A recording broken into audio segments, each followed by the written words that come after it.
ከአላህ አፍ ሲወጣ ቃሉ ንግግሩ ቀጥታ ይዘጋኛል። ስለዚህ የአላህ ንግግር ራሱ ቆይ እውነቱ አላህ ብቻ ሳይሆን የሚዘጋው የአላህ ንግግር ራሱ ዘጊ ነው።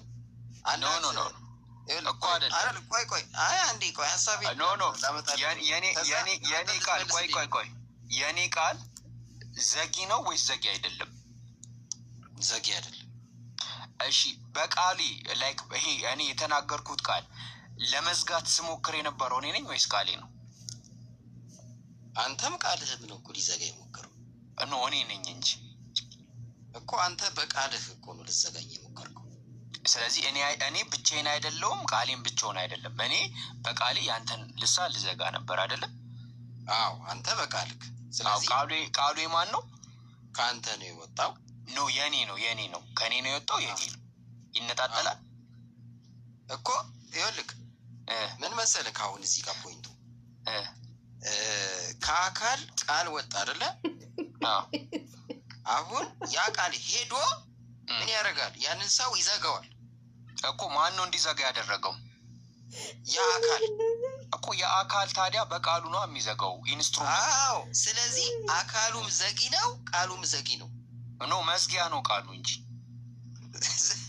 አካሉ ይኸውልህ አካሉም ዘጊ ነው ማለት ነው። ቆይ አሁን እውነተኛው አይደለም ዘጊ። ኖ ዛሬ አሁን ምን መሰለህ ምን እናወራለን መሰለክ? ዛሬ ካንተ ጋር በኢየሱስ ክርስቶስ አምላክነት ዙሪያ እናወራለን አይደለም? ኖ እኔ እቺ ናት አሁን አንተ እንድታሳየኝ የፈለኩት። ማስረዳክ ምን መሰለክማ? ቆይ እኔ አሁን ይኸውልህ እኮ ላስረዳ ሲወጣ ቃሉ እኔ ጋር መጥቶ ልሳኔን ይዘጋዋል። ልሳነ ይዘጋስ የሚለው ቃል በቃሉ ግን ማን ነው የዘጋው? በቃሉ ማን ነው የዘጋው? አላህ። ስለዚህ የአላህን አካል ራሱ እውነተኛው አንዴ ላስረዳክ። ያንተን ልሳኔ የዘጋው አላህ ነው። የዘጋው ደግሞ በምንድን ነው? በቃሉ። አካሉ ዘጊ ነው መዝጊያ ነው? አካሉ ዘጊ ነው። ዘጊውማ አላህ ነው። አካሉም ዘጊ ነው እኮ። አካሉ መዝጊያ ካልሆነ እኮ ቃሉ ሊዘጋ አይችልም። ኖ መዝጊያ አካሉ ብቻውን ቆሞ መዝጋት አይችልም። ስለዚህ አላህ ነው የሚዘጋው በቃሉ። ይህን ነገር መረዳት እንዴት ነው የሚያቀታችሁ? እሺ ቆይ ላስረዳ። አሁን ቆይ ላስረዳ። አንተ አይንክ ያያል? አንተስ? እኔ አያለሁ። በምንክ? በአይኔ። ኦኬ አንተ ነህ በአይንክ የሚያየው ወይስ አይንክ ነው የሚያየው? እኔ በአይኔ አያለሁ። ኦኬ ግን አይንክ ግን አያይም አይደለ? ያንተ ማያያ ነው። አይኔማ እያየ ነው እንጂ አየኩ። ኦኬ አይንክ በምኑ ነው የሚያየው?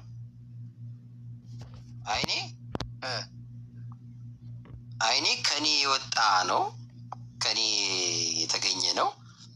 አይንክ በምንድን ነው አይቶ ነው እኔን የሚያሳየኝ እንደማለት እኮ ነው። አንተ ነህ በአይንክ የምታየው እንጂ እውነተኛው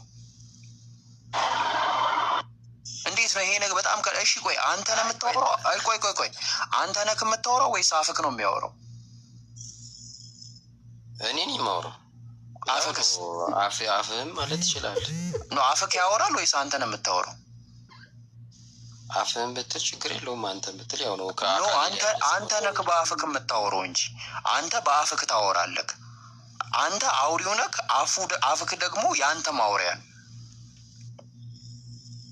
ገባህ? ይኸውልህ አሁን እኔ እኮ እያልኩ ያለሁት ምን መሰለህ ጃ፣ አሁን እግዚአብሔር ሰማይ ይሁን ሲል ቃሉ ንግግሩ ቀጥታ ሄዶ ሰማይን ፈጠረ። በቃ ንግግሩ እኮ ነው የፈጠረው። ኖ አምላክ ነው። የእግዚአብሔር ንግግር መፍጠር ይችላል እኮ። መፍጠሪያ ነው ማለት ትችላለህ ነው። መፍጠሪያ ነው። ፈጣሪም ነው ማለት ትችላለህ። መፍጠሪያ ማለት ነው። ፈጣሪውማ ያ የፈጠረው ነው የተናገረው ነው። ፐርሰኑም ይኸውልህ አካሉም ፈጣሪ ነው፣ ንግግሩም ፈጣሪ ነው እኮ። ሁለት ፈጣሪ ሆነብሃል። ባህሪውም ፈጣሪ ነው፣ አካሉም ፈጣሪ ነው። አየህ እውነተኛው አላህ አካል ፈጣሪነት ባህሪ አለ። አካሉም ፈጣሪ ነው። አራንዴ እየተማረኝ ነው። እውነተኛው እንት ይገባችሁ? ገብቶናል። እውነተኛው ይሰማል? አዎ ይሰማኛል። አሻ አንዴ ሚዩት አድርገውን። እሺ አሁን ሚዩት ያስደረገ ማን ነው? እኔ ነኝ? ቃሌ ነው? ማን ያዘዘ? እውነተኛው ቃሌ ነው መጥቶ ሚዩት ያደረገው እኮ። አሁን ሚዩት አድርግ ያልኩ እኔ ነኝ ሚዩት ያስደረግኩ ወይስ ቃሌ ነው ሚዩት ያስደረገ? ቃልህም አንተም። ቃሌ ማን ነው እስኪ ንገረኝ። ቃሉ ከአንተ የወጣ ነው እኮ። እኔ በምን ነው ያዘዝኩ አንተን? በቃልህ። ስለዚህ ቃሌ አድራጊ ነው ወይስ ተደራጊ ነው? አድራጊም ነው እንጂ ይኸው ቃልህ በእኔ ጋር ባይደርስ ኖሮ እኔን ሚዩት ያስደርገኝ ነበር። አይደለም፣ ቃሌ ማድረጊያ ነው። ቃሌ አንተን ሚዩት እንድታደርግ ያዘዝኩበት ነው።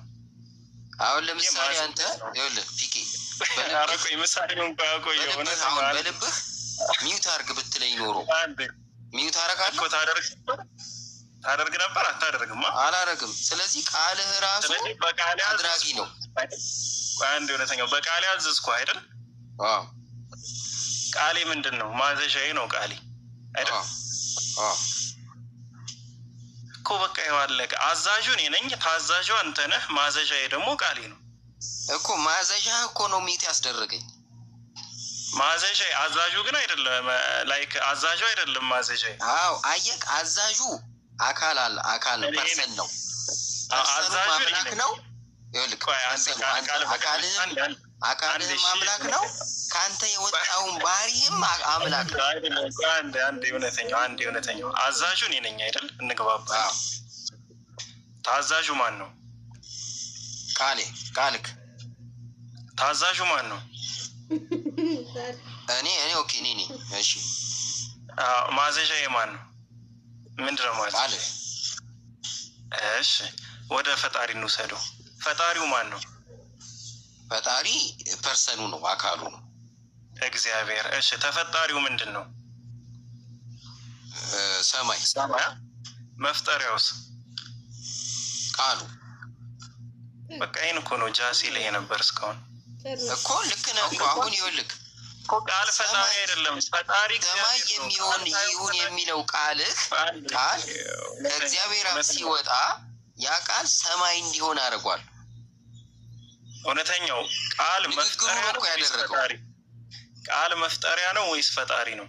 እውነተኛው መፍጠሪያ እና ፈጣሪ ያው ነው ልልህ የፈለግኩት። ገባ ካሁን ፒኬ? በቃ ጨርሻለሁ። መፍጠሪያ እና ፈጣሪ ያው ነው የሚሆነው። ለምሳሌ እውነተኛው ጽዋ ከኔ ተለፍቶ ብዬ ነበር። ስሚዝ ለምን አሁን ፖይንቴን አንዴ ልድገምልክ። ስሚዝ አንተ የበለጠ እንትን የምትል ከሆነ ከእነሱ የተለየ መልስ የለኝም ማለት ዛ እኮ ነው እኮ። ግን ተረዳኝ። አሁን አንዴ የመጨረሻ አንተ የመጨረሻ ራስ እረዳለሁ። የመጨረሻው መሰለክ ገብቶናል። እውነተኛው አንተ የምትለን ምን መሰለህ? ላስረዳ ያንተን ንግግር ላስረዳና ከአላህ የሚወጣው ባህሪውም ፈጣሪ ነው፣ አካሉም ፈጣሪ ነው የሚል ትርጉም ነው የሚሰጠው። ስለዚህ ባህሪውን መፍጠሪያ ስትለው ፈጣሪ ነው እያልከውም ነው እያልኩ ያለሁት። ቃሉ ባህሪው፣ ንግግር ባህሪው ነው። ነባቢነት ኧረ ስንቴ ገብቶናል በል። ሀሳብህ ገብቶናል፣ ተረድተናል። በቃ ሀሳብህን አግኝተነዋል። እናመሰግናለን። እውነተኛ ኦኬ።